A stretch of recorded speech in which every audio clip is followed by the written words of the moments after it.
Hello, my students, class 9. Today I want to revise again the first chapter, the Harappan civilization. While teaching you regarding the first chapter, I told you that what is history? History tells us how men and women live from age to age, how have language grown, what was the social, political, religious condition of the people, and we know from our childhood, everybody knows that history tells us about the past, but we cannot ignore the importance of our past because past helps us to know our future and also our present. Without our past, we cannot mold, cannot rectify the mistakes what we have done in the past, and cannot prosper in our present and the future life. Now, you know, all of my students, I think you know that the Harappan civilization is considered as the richest and the earliest civilization in the whole world. Now all the earliest civilization always develop by the side of the river. Now listen carefully. Settlement in different, what we call, why we call it that civilization. There are certain characteristics feature of this civilization. Number one, settlement in definite territories, because instead of moving from place to place in search of food, man had become a food producer and had built permanent homes along the river banks. Because river banks, by the side of the river, the land is always fertile. The land is always fertile. And for trade, we know that for economic prosperity, trade and commerce plays a very important role. And for the prosperity in trade and commerce, it is always useful to develop the civilization by the side of the river. Now, development of trade and commerce and various crafts, the skill to express one's thoughts in writing, and evolution of rules and some methods of government. These are all the characteristics, features of the early civilization. Without these features, a civilization cannot develop. While the Harappan civilization was developing across half of the Indian subcontinent, another major civilization sprang up in the river valleys of Tigris and Euphrates. This is called Mesopotamian civilization. Along with the Harappan civilization, another civilization developed that was known as the Mesopotamian civilization. And my students, you notice carefully that that civilization also developed by the side of the river, by the rivers and valleys of the Tigris and the Euphrates river. Now, civilization ultimately depends as much on men as on plants and animals. For the development of any civilization, the development of the plants, human being, animals, all are important. The river valleys provided both water and fertile soil where plants could grow in. In the river valleys, mankind had a very good chance of the progress. By the side of the river, the civilization developed because civilization always developed by the side of the river, because there lies a great scope of prosperity. Now, and another thing, chapter wise, after that I will go to chapter 2, 3, like this. In every chapter, the first thing is sources to reconstruct the earliest civilization. Now, that sources are the either the architect that is the archaeological sources and the literary sources. In every civilization, every dynasty, these sources are very important. But in case of the Harappan civilization, we come across only of the town planning, that is the architectural, that is the archaeological. Archaeological means what we find after digging the earth. That archaeological sources are very very important, and in Harappan civilization that was the only source, because the literary sources we couldn't have anything, because we cannot decipher, that is we cannot find it, we cannot discover it. The script is very similar to the pictorial, but we cannot decipher. Actually we cannot find it. So what we gather, all the information we gathered it from the architectural, that is archaeological sources. Sources to reconstruct the Harappan civilization. With the discovery of the Harappan civilization, a new chapter was added to the history of India. There are many sources to reconstruct the history of the Harappan civilization. First of all, the remains of the two towns, Mohenjo-daro and Harappa, reveal a remarkable sense of the town planning. The drainage system and the great bath, very very important. The drainage system, my students, on those days which we cannot think of even in this 21st century, many of the places in our city, at least we can say that, without underground drainage system. But in the Harappan civilization we find that is the entire city was based on the underground drainage system. Harappa and Mohenjo-daro each has its own citadel. Citadel means fortress overlooking a city. Now, which was probably occupied by members of the ruling class. Number 3, seals. Seals are very important in the Harappan civilization. From the seals, we come to know about the physical features, dress, ornaments, and religious beliefs of the people. Number 4 point, these are all the sources of history. The bronze figure of a dancing girl, the terracotta figurine of the mother goddess, and a stone statue of a noble bearded man suggest that the people of Harappa and Mohenjo-daro must have been clever craftsmen. From all the statue, from all the figure, it was clear to us that the Harappan people were very skilled craftsmen, and they were the very skilled artisans. The most outstanding work in metal is the bronze figure of a dancing girl. It was the outstanding creation, the figure of a dancing girl. The dock here suggests that they practiced navigation on the coast of the Arabian Sea. The dockyard proves that the people had practiced trade relation with along the coast of the Arabian Sea. The Harappan invented the art of writing like the people of ancient Mesopotamia, but the Harappan script has not been deciphered so far. The last one, the objects of the Sumerian origin found at the Indus cities indicate that there were trade relations between India and Mesopotamia. The Harappans used sets of cubical stones as weights. Now, my students, then all of you look at the book that the origin and extent of the civilization. As Harappan was the first site that was excavated, it came to be known as the Harappan civilization.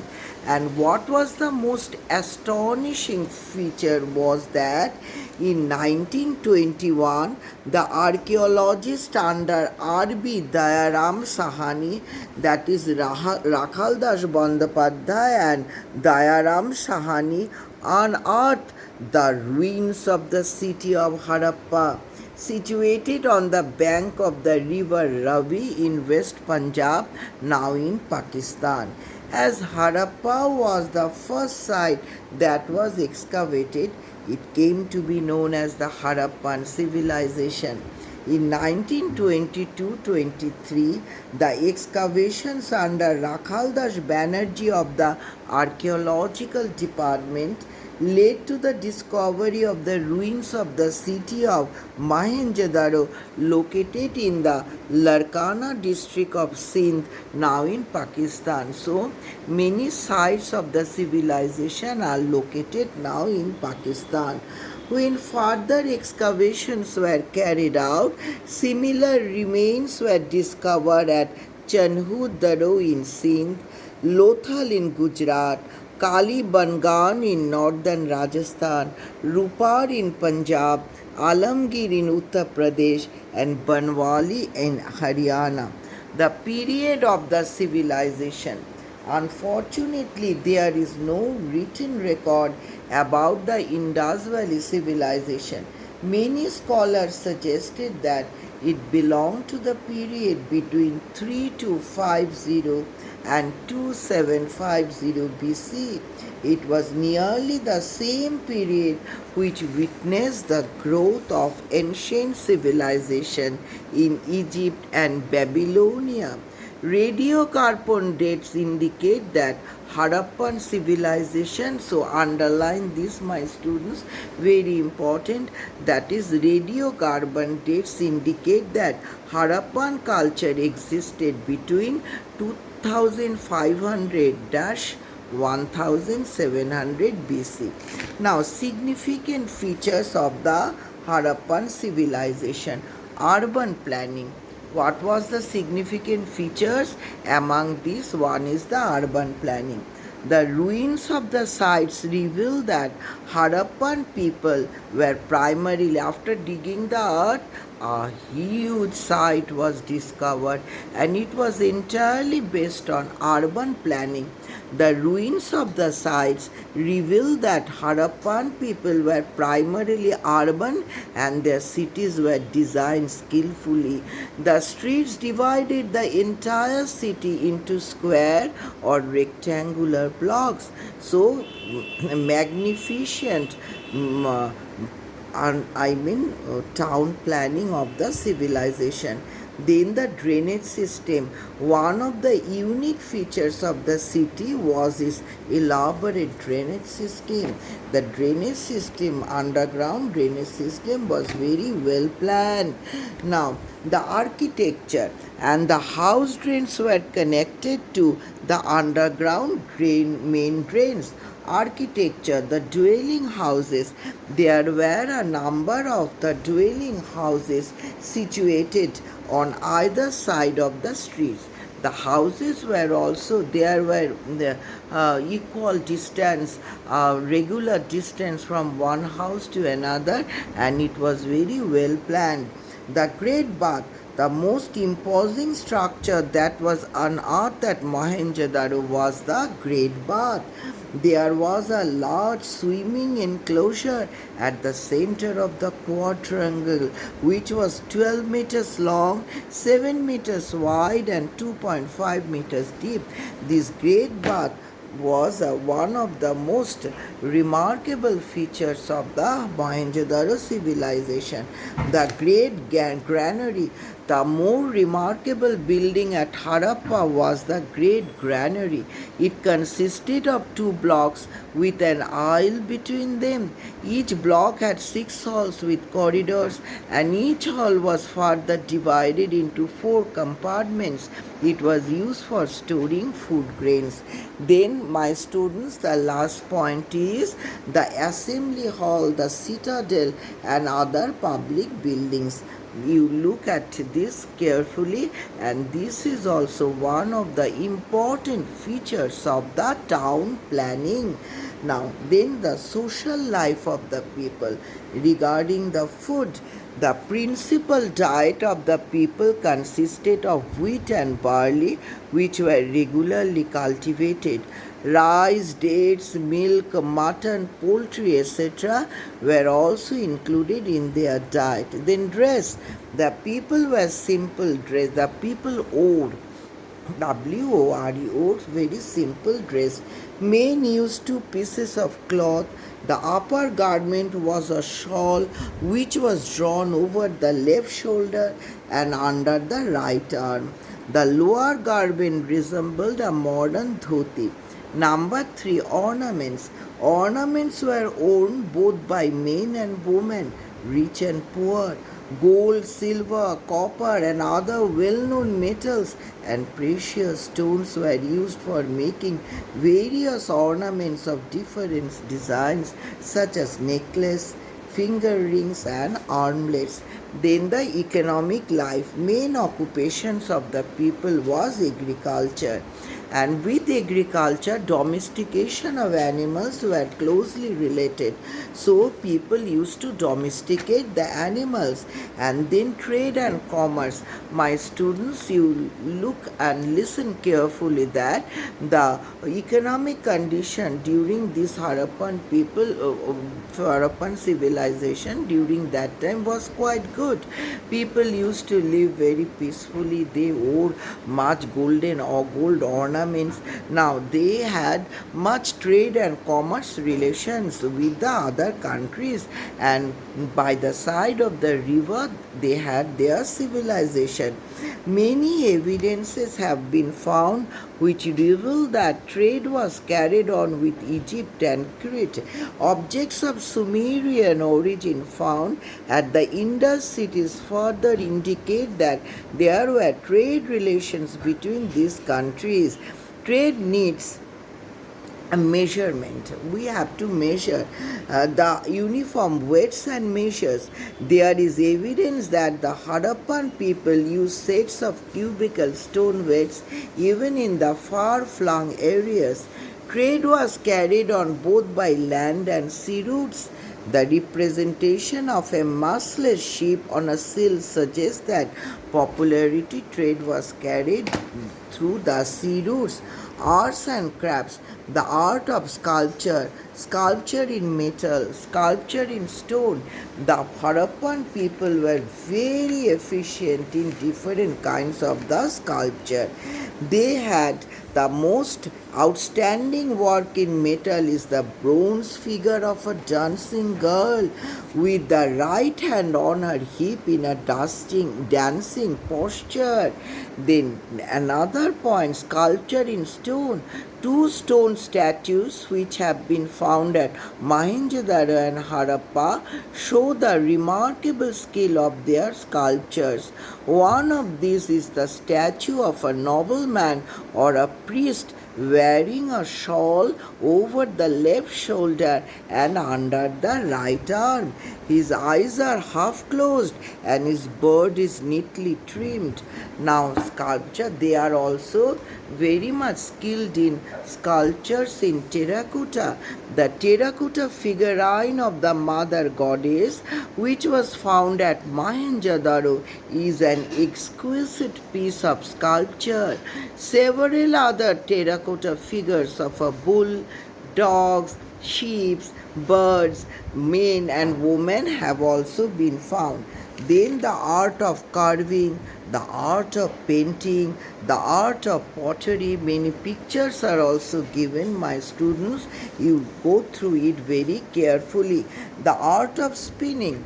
Discovery of a large number of spindles in their house indicates that spinning of cotton and wool was common among the people. Now, metallurgy and the metal craft. Smith of various kinds possess technical skill in producing beautiful jewelry. casting metals and in creating alloys. So the people of Harappa, Mohenjo-daro, during that time they were skilled in different types of the art and sculpture, with different types of beautiful paintings on the seals and their terracotta, pottery, metals. On these they painted beautiful figures and also beautiful figures. It proves that they were extraordinarily skilled in these types of the arts and different types of the craftsmen. I mean different kinds of the jewelry, art and the small types of the various types of the paintings. Now the art of writing and the script, this is very important, as we still could not find it out. The literary part is still unknown to us. The Harappans had developed the art of writing. The seals discovered at Harappa and Mohenjo-daro are engraved with some sort of pictorial writing. Similar inscriptions have been found engraved on copper tables with figures of men and bone animals. Unfortunately, the pictorial script has not yet been deciphered. Some scholars are of the opinion that writing was generally from right to left, but in some cases it is from left to right, but it is not still deciphered. The seals and their, my students, look at the book, look at their script. How peculiar types of this. The seals have been considered, and the seals played a very important role in the history of the Harappan and the Mohenjo-daro civilization. The seals may have considered as the most valuable finds, as they give us valuable information about the civilization, Harappan civilization, and what kind of seals. Many kinds of the animal seals, the unicorn seals, the Shiva Pashupati seal.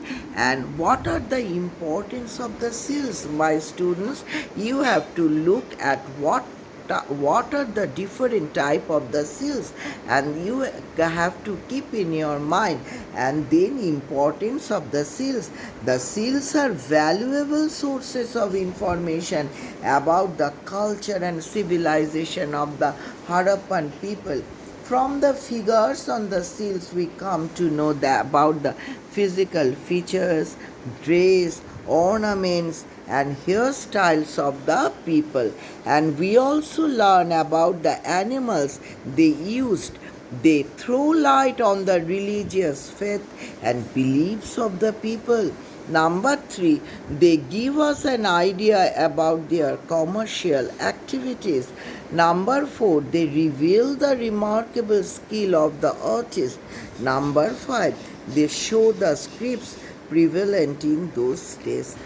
From this week, from the seals, we come to know what type of scripts were prevalent on those days, and what was their what physical features, dress, ornaments, and what was their religious faith and beliefs, and their commercial activities. And the beautiful type of the various kinds of the seals reveal that they were very great artists, skilled artists. Now, from the seals, from the various statues, it is clear to us what kind of religion they used to worship. Some of the objects which were found at the ruins of the city of Mohenjo-daro help us to know about the religion. Worship of the mother goddess, worship of the Shiva Pashupati, worship of the trees and animals, because the people had to depend very much on nature. And the last important, very important